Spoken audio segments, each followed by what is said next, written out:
అయితే గురుగారు ఎక్కువగా సాధన చేసి ఆత్మ సాధన చేసిన వాళ్ళకి మూడో నేత్రం తెరుచుకుంటుంది, తెరవటం సాధ్యపడుతుంది అంటుంటారు. అది నిజంగా సాధ్యపడుతుంది అంటారా? సిక్స్త్ సెన్స్, మూడో నేత్రం అంటే నీ మనస్సుని సూక్ష్మము చేయడం ప్రాక్టీస్ చేస్తే ఎప్పుడైనా ఇలా సైలెంట్ కూర్చో, కళ్ళు మూసుకొని రూమ్లోకి ఎవరో వచ్చినట్టు నీ బాడీని టచ్ అవుతుంది. ఓకే. అంటే నువ్వు చాలా నిశ్శబ్దంగా వచ్చినా ఎవరో వచ్చినట్టే ఉన్నట్టు అనిపిస్తుంది, నిజంగా చూస్తే ఎవరో వచ్చినట్టు ఉంటుంది. సిక్స్త్ సెన్స్ అంటారు. అది ఎప్పుడు నైట్ మనకి బాగా మేలుకుంటుంది. ఎలా అంటే మనం బాగా డీప్ నిద్రపోతున్నప్పుడు, ఒక మంచి నిద్రపోతున్నప్పుడు ఎవరైనా లేచి మంచిలు తాగుతుంటే ఆటోమేటిక్గా మనకు మెలకు వస్తుంది. మెలకు వచ్చి కళ్ళు తెరిచి చూస్తాం, మళ్ళీ పడుకుంటాం. బట్ ఎమ్మడే గుర్తించి పడుకుంటాం, స్పాట్లో నిద్ర కూడా పోతాం. అంటే నువ్వు నిద్రపోయినా నీ లోపల ఉన్న థర్డ్ ఐ అనేది ఇప్పుడు మేల్కొనే ఉంటది. ఓకే. అది అప్పుడప్పుడు మేలుకొలుపుతుంటది. దాన్ని కూడా మర్చిపోయి ఎప్పుడో పడుకుంటామంట, అంతే తప్ప ఎప్పుడు మనం ఎరుకలో ఉంటాం. అది ఆ శక్తి మనం ఇప్పుడు నైట్ గ్రహిస్తాం, నైట్ శక్తిని మేల్కొల్పుకుంటాం, పగలు ఆ శక్తిని వినియోగిస్తాం. అదనమాట. అందుకని థర్డ్ ఐ అనేది ఖచ్చితంగా ఉంది. ఇది ఇక్కడ ఉంటది, లోపల ఉంటది, సుధాధార దగ్గర ఉంటది, ఈ పిట్యూటరీ గ్రంథి లోపల ఉంటది. ఆ లోపల నుంచి ఇలా చూస్తుంటది, అలా పైనుంచి అలా చూస్తూ ఇక్కడికి అలా గమనిస్తూ ఉంటుంది అనమాట. మనం రోజు ప్రాక్టీస్ చేస్తే నీకు కూడా వస్తుంది అనమాట. 100% వస్తుంది ఆ శక్తి. ఓకే. రెగ్యులర్ ప్రాక్టీస్ చేయాలి. నువ్వు భౌతిక కర్మలు ఏమైనా ఉండని, కానీ నియమము తప్పకుండా చెయ్యాలి. అదే మనం చేయం. థర్డ్ ఐ 100% వస్తాం. ఇప్పుడు క్షుద్ర పెద్ద చూపిస్తుంటారు మాంత్రికుడికి, వాడికి థర్డ్ ఐ ఉంటుంది. మరి వాడు దుర్మార్గుడు అట్లుండదు, ఎవరు ప్రాక్టీస్ చేసినా థర్డ్ ఐ వస్తుంది. ఓకే. కానీ అది సద్వినియోగపరచడమే ఇంపార్టెంట్, మంచిగా వాడాలి. అదే అనమాట. థర్డ్ ఐ ఉంది. కుండలిని జాగృతపరచాలి. మూలాధార, స్వాదిష్టాన, అనాహత, విశుద్ధ, ఆగ్నేయ, సహస్రార ఈ చక్రాలన్నిటిని మేల్కొల్పాలి. ఆ మేల్కొని ప్రాణాయామ, కుంభక, రేచకాల ద్వారా అలా చేసిన తర్వాత ఒక స్థితికి చేసుకొని ఆ కండ్లని అలా మడిచి, నాలుకని మడిచి ఆ కేచరి యోగములో కూర్చున్నప్పుడు అప్పుడు ఆ యోగాన్ని గిన చూడగలిగితే మనకు ఓపెన్ అయిపోతుంది. అయితే ఈశ్వర ఉపాసన చేసిన అఘోరాలకు కూడా భూత భవిష్యత్తు వర్తమానాలు తెలిసే అవకాశం ఉంటుందా స్వామీజీ? అఘోరాలకే కాదమ్మా, వాళ్ళ సిక్స్త్ సెన్స్ బట్టి మానవ మాత్రలు మీలాంటి వాళ్ళకు కూడా ఆ శక్తులు ఉంటాయి, కానీ అది తక్కువ పరిధిలో ఉంటాయి. ఓకే. ఈరోజు అనుకున్నా ఏదో ఇట్లా అవుతుందని అని అప్పుడప్పుడు అనిపిస్తుంది కదా. ఈరోజు ఏందో నాకు అలా ముందే ఉదయాన్నే లేగానే కొంచెం ఏదో అనిపించింది అని అనుకుంటాం, కానీ దాన్ని గుర్తించలేరు. ఎందుకంటే నీతో ఉండే ఆరా నీకు కొన్ని చెప్తుంటది. అయితే ఎక్కువ ఆత్మ సాధనలో తాబేలులాగా మనం తాబేలులాగా లోపలికి ఇంద్రియాలు మడుచుకొని సూక్ష్మంగా అయ్యే కొద్దీ మనకు చాలా సూక్ష్మమైన విషయం కూడా గుర్తించే శక్తి వస్తుంది. మనం ఎక్కువ సమాజంలో ఉంటే ఆ శక్తిని కోల్పోతుంటాం. ఎక్కువ ఒంటరిగా ఉండడం వల్ల మనకు ముందే ఆ సిక్స్త్ సెన్స్ చెప్తుంటుంది ఇదేదో ఉన్నట్టుంది అని. సాధకుడికి ఏంటంటే ఇంకొంచెం ముందుకెళ్ళి ఖచ్చితంగా ఉంది. ఎంతోమంది అమ్మ మాకైతే ఎంతోమందిని నేను రక్షించడం జరిగింది. అంటే సిక్స్త్ సెన్స్ అదేదో పవర్ అని కాదు నేను అనేది. ఒకసారి ఇలా కూర్చున్నామమ్మా, కూర్చుంటే మా శిష్యుడు నేను వెళ్ళిపోతాను, ఊరికి వెళ్ళాలన్నాడు. నువ్వు వెళ్ళొద్దు నాన్న ఈరోజు అన్నా. వెళ్ళాలండి, అర్జెంటుగా వెళ్ళాలండి అంటే నేను మరలా సరే అని మౌనంగా ఉన్నా. సరే వెళ్ళని అని వెళ్ళండి అని అనుకొని అలా కళ్ళు మూసుకొని వాడు బయటికి వెళ్ళిపోయాడు. సడన్గా కొంచెం వర్షం పడి టక్కన ఒక పెద్ద ఆకాశంలో పిడుగు లాంటి శబ్దం వచ్చింది. ఎమ్మడే నేను ఉరుకుతూ వెళ్ళి ఏదైతే అదైంది, రేపు నువ్వు స్కూల్కి పోవాల్సిన పని లేదంటే టీచర్ ఆయన వెళ్ళాల్సిన పని లేదు అని చెప్పి ఆయన చేయి పట్టుకొని బలవంతంగా లోపలికి తీసుకొచ్చుకున్నా. నా తోడుగుండు, నాకు భయం అవుతుంది అన్న. అంటే అట్లా అన్న. మరుసటి రోజు ఉదయాన్నే ఆ బస్సు యాక్సిడెంట్ అయింది, వాడు పోయే బస్సు. అప్పుడు అన్నాడు అతను, గురుగారు నన్ను కాదు కదా వాళ్ళందరినీ కూడా రక్షించింటే బాగుండు అని. నాకు అది జరుగుద్దని తెలియదు నాన్న, నాకు బస్సు పడిపోతుందని నాకు తెలియదు, నిన్ను పంపించకూడదని మాత్రం నా సిక్స్త్ సెన్స్ చెప్తుంది. అంటే మొత్తం కొంతమంది కాంట్రవర్సీ చేస్తారు, మరి మీరు రక్షించే వాళ్ళు ఉంటే అందరినీ రక్షించవచ్చు కదా.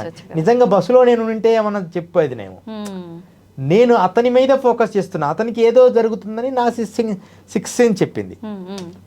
ఆ బస్సుకే అలా అవుతుందని లాస్ట్ బస్సుకి నాకు తెలియదు కదా. తెలిస్తే ఎందుకు ఆపాం? అట్లాంటి సందర్భాలు ఉంటాయి. ఒక్కోసారి అందరినీ రక్షించిన సందర్భాలు కూడా ఉంటాయి సిక్స్త్ సెన్స్తో. అయితే ఆ తర్వాత గురువుగారి వల్ల మనం అందరం బయటపడినాం అని అనుకుంటారు. కానీ ఇదంతా మన పవర్ కాదు. ఒక్క అతన్ని నేను కొంచెం అనుకోకుండా చెప్పడం లేట్ అయింది, వాడు అర్జెంటుగా వెళ్ళిపోయాడు అంటే ఇంకొక సందర్భంలో. ఇక మిగతా ఎవరినైనా సరే అలాగని ఎప్పుడు అని కాదు, మేము హాయిగా ఉన్నప్పుడు ఉండులేనానా అంటాం, సహజంగా ఉండులేనానా అంటాం ప్రతి వారిని నా దగ్గరకు వచ్చిన వాళ్ళని. కానీ ఒక్కొక్కసారి బలంగా అంటాం, నువ్వు వెళ్ళడానికి లేదు ఉండు అని. అప్పుడు ఉండిపోవాలి.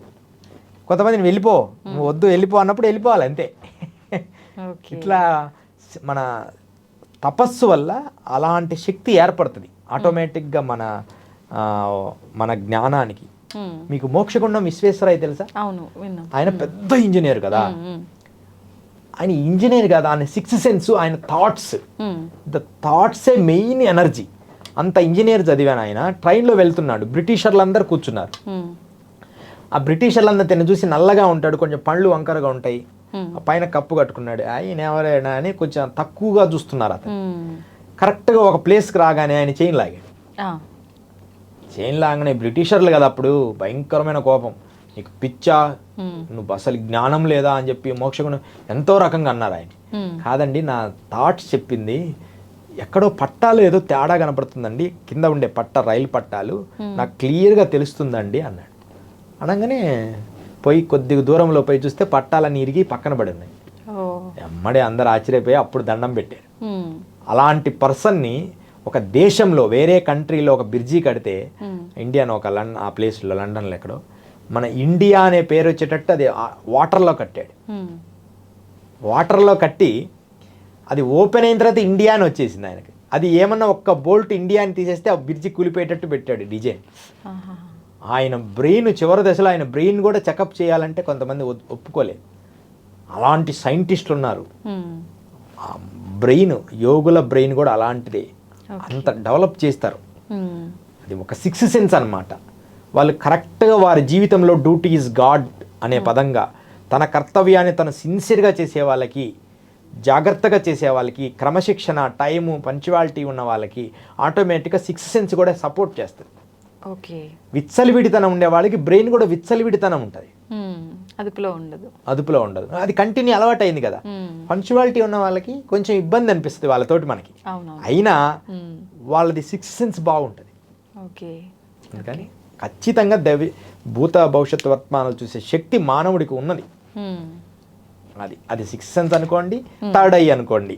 ఓకే. అఘోరాలు తపస్సు చేసి ఈశ్వరుని ఆరాధన చేసి ఈశ్వరుని అనుగ్రహం పొందుతుంటారు. సామాన్య మానవులు కూడా ఈశ్వరుని అనుగ్రహం పొందాలంటే ఏం చేయాలి స్వామి? చాలా చివరి ప్రశ్న, మంచి ప్రశ్న అమ్మా. ఈశ్వరుడికి ప్రీతికరమైనది అభిషేకం. ఏ అఘోరి కానీ మనుషులు కానీ ఏమైనా కానీ వారి కష్టాలు పోవాలన్నప్పుడు చిన్న శివలింగం తెచ్చుకొని ఓం నమ శివాయ అని నీళ్లు పోస్తూ కొద్దిసేపు ఒక 108 సార్లు 100 సార్లు 50 సార్లు పోసి ఆ శివలింగం తీసి తుడిచి దానికి గంధమో విభూతి పెట్టి నమస్కారం చేసి ఆ వాటర్ మనం తాగుతూ ఉండాలి, అభిషేకం చేసిన నీళ్లు.